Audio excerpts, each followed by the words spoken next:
I'm starting a new dream of settling down and raising a family. I didn't like put a deadline down for it, but I understood it's something I want to do.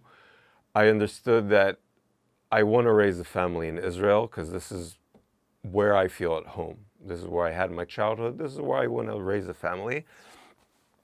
And I also started studying Kabbalah at that point.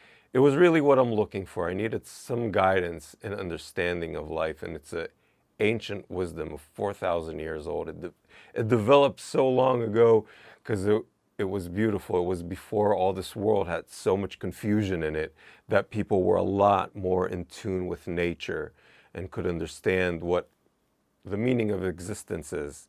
So that's where I found my answers. Till today, that's what I practice and go by. The moment I understood that's it, I'm going back home, I bought a plane ticket back to Israel.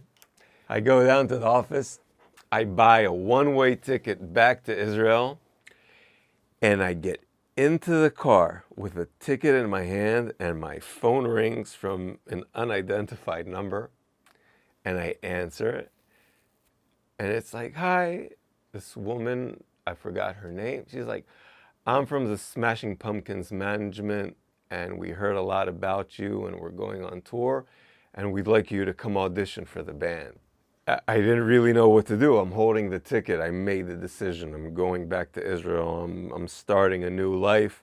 And the Smashing Pumpkins, which were one of my biggest inspirations growing up, that whole night I couldn't sleep. I was just turning, and I got to this understanding that I'm going to take this audition because this is something I can't give up on. And this is also a stage that they don't call like 100 guitar players to come audition. They like choose 3 that they heard about and they test them out. And the next day that woman calls me and says, I don't know exactly what happened. I think that the guitar player, the original guy from the Pumpkins, wasn't going to go on the tour. He didn't want it, but in the end he decided to take the tour, so the auditions were canceled. That's kind of what I remembered. So I was like, whew. It was such a relief that I don't have to go through this dilemma. The welcome back day was amazing because one of my favorite bands in Israel and one of my all-time favorite bands ever, a band called Hadag Nahash. They're this funk rap group. And the day I landed in Israel was Independence Day in Israel. So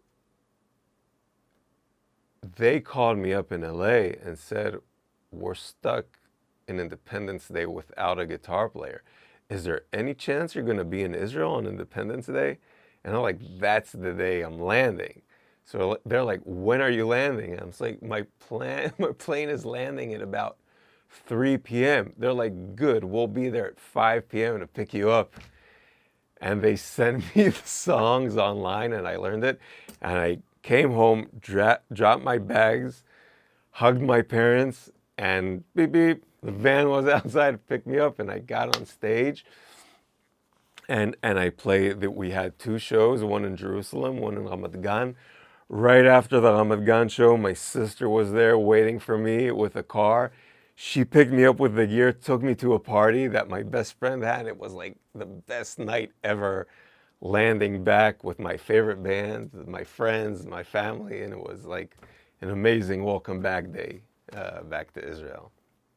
Coming back to Israel was, on one hand, amazing because I really lived my dream way beyond that I ever expected. There was much more to still see, or I could play with bigger artists or get into a famous band, but after that Grammys experience, I understood that it's a never-ending chase. And really what I fulfilled till then was so much way beyond my original expectations that I was happy and ready to start that new chapter. On the other hand, I got a lot of comments from people. What are you doing? How'd you throw it away? That whole career, you're crazy. And it wasn't easy to hear all that because it kind of startled me for a second, but I got beyond it. 2 months after I landed, my father started feeling pains in his stomach.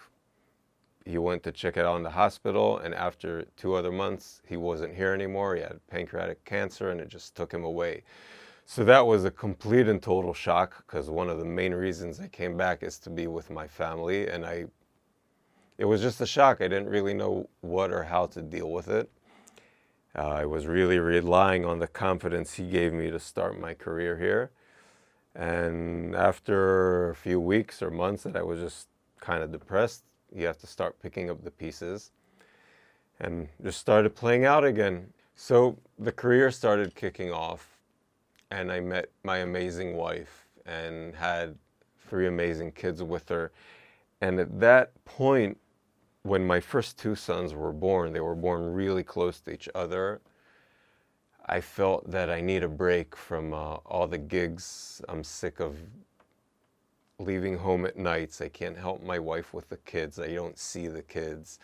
I'm out gigging, which after you play stadiums every night, playing little culture centers isn't that exciting anymore.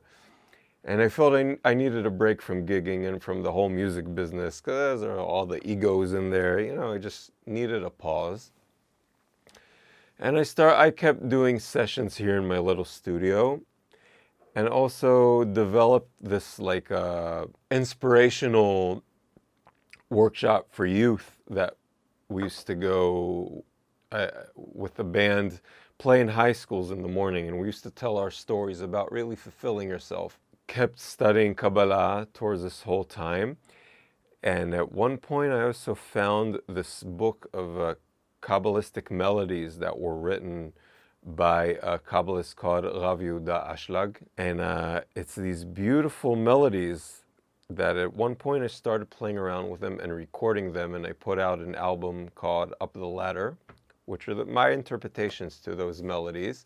And that's a lot of fun, because it's something that I feel that right now that's my art form that I'm passing on, because it's also the spiritual side of the Kabbalah and this beautiful music that I discovered. Now I'm at a very special time in life where I started playing out again with big artists. The beautiful thing about it is that being a father, a family man, when I go out playing the gigs now, it's like I'm not searching for the glory and to climb that ladder of success. I really just enjoy going out, seeing people I like, getting on stage, holding a guitar, and I just like playing guitar. So I get to get on stage, play guitar, come back, sleep in my own bed that night, and see my kids.